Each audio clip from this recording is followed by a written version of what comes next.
saya Sukma Darno dari kelas 5A. Nah, pada video kali ini saya akan menganalisis novel yang saya pilih dengan judul Dari Masa ke Masa, berdasarkan diksi, majas, dan setting. Nah, yang pertama itu pembahasan pertama itu tentang diksi dalam novel Dari Masa ke Masa. Nah, ada 4 diksi di dalam novel, di dalam cerpen Dari Masa ke Masa. Nah, yang pertama itu diksi informal dan ekspresif. Nah, diksi ini menggunakan bahasa sehari-hari yang akrab, santai, bahkan kadang bernada kesal. Contohnya tukang dongkol, sok-sokan, boyong ke rumah. Nah, maknanya itu memperhatikan karakter tokoh saya yang jujur, spontan, dan kritis terhadap kebiasaan orang tua-tua pada masa itu.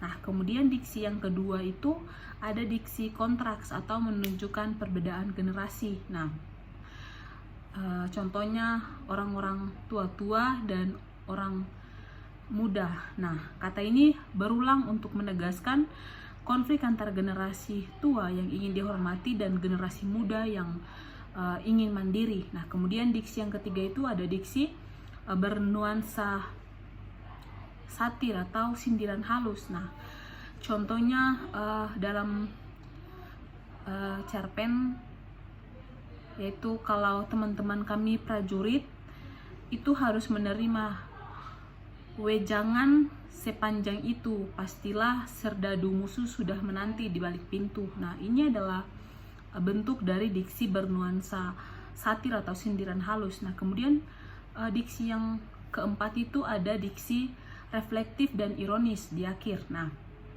contohnya kerjaan kita yang terutama sekarang ialah membenahi akibat kerja kita masa lalu. Nah, diksi yang ini tuh mengandung makna ironis. Setelah menjadi tua, tokoh utama menyadari bahwa generasinya pun berbuat kesalahan yang kini harus diperbaiki. Kemudian analisis berdasarkan majas atau gaya bahasa dalam cerpen Dari Masa ke Masa. Nah, yang pertama itu sarkasme. Nah, dalam kalimat sungguh jahanam bangsat itu.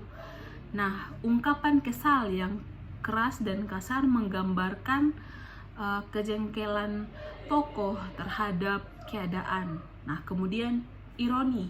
Nah, dalam kalimat biasanya kami jadi bimbang, lalu terpaksa jugalah kami boyong ke rumah semua orang.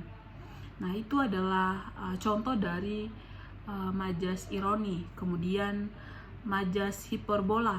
Nah, setiap rapat selalu menghasilkan kesempatan untuk tidak sepakat lagi.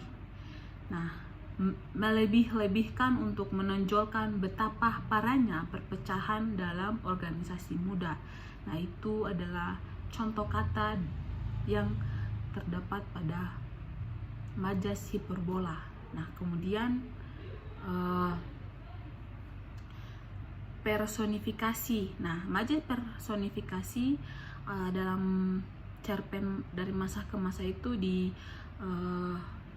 kalimat organisasi kami tidak berdarah lagi, memberi sifat manusia pada benda mati atau organisasi untuk menggambarkan hilangnya semangat. Kemudian metafora. Nah, setiap pengurus selalu menjadi bulan-bulanan serangan anggota. Nah, pengurus dibaratkan bulan-bulanan sebagai simbol pihak yang diserang tanpa henti. Nah, kemudian majas sindiran atau satire. Nah, dalam kalimat hampir di seluruh cerita, terutama saat menggambarkan orang tua yang harus dihormati dan kedudukannya, kritik sosial terhadap mentalitas generasi tua yang tidak mau kalah dan ingin tetap berkuasa. Nah, itulah analisis majas berdasarkan gaya bahasa. Kemudian yang ketiga itu setting. dalam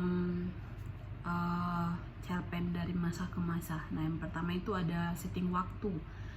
Nah, setting waktu di mana masa muda tokoh sekitar usia 20-an, waktu setelah masa revolusi kemerdekaan sekitar 1945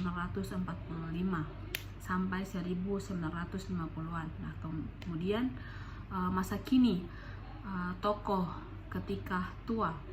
Beberapa dekade setelah itu sekitar masa Orde Baru dilihat dari gaya hidup dan televisi. Nah, kemudian setting waktu melintasi dua masa. Masa muda penuh idealisme dan masa tua penuh refleksi. Kemudian yang kedua itu ada setting tempat. Nah, setting tempat ini tidak disebutkan secara spesifik, namun tampak berada di rumah tokoh-tokoh tua, kantor atau ruang rapat organisasi, konteks sosial perkotaan, perkotaan menunjukkan kehidupan kaum intelektual muda pasca kemerdekaan yang aktif di kegiatan sosial. Nah, kemudian ada setting sosial. Nah, kehidupan sosial politik pasca revolusi, ketika banyak organisasi muda muncul dan partai politik bersaing pengaruh. Nah, muncullah hierarki antara tua dan muda di mana kaum muda haus tindakan, sedangkan kaum tua ingin dihormati dan mempertahankan pengaruh. Nah, saat tokoh sudah tua, situasi sosial berubah. Orang muda kini telah berpendidikan dan lebih rasional, tetapi dianggap kurang dinamis. Nah, mungkin itu saja yang dapat saya sampaikan. Lebih dan kurangnya saya mohon maaf. Wabillahi taufiq wal hidayah. Wassalamualaikum warahmatullahi wabarakatuh.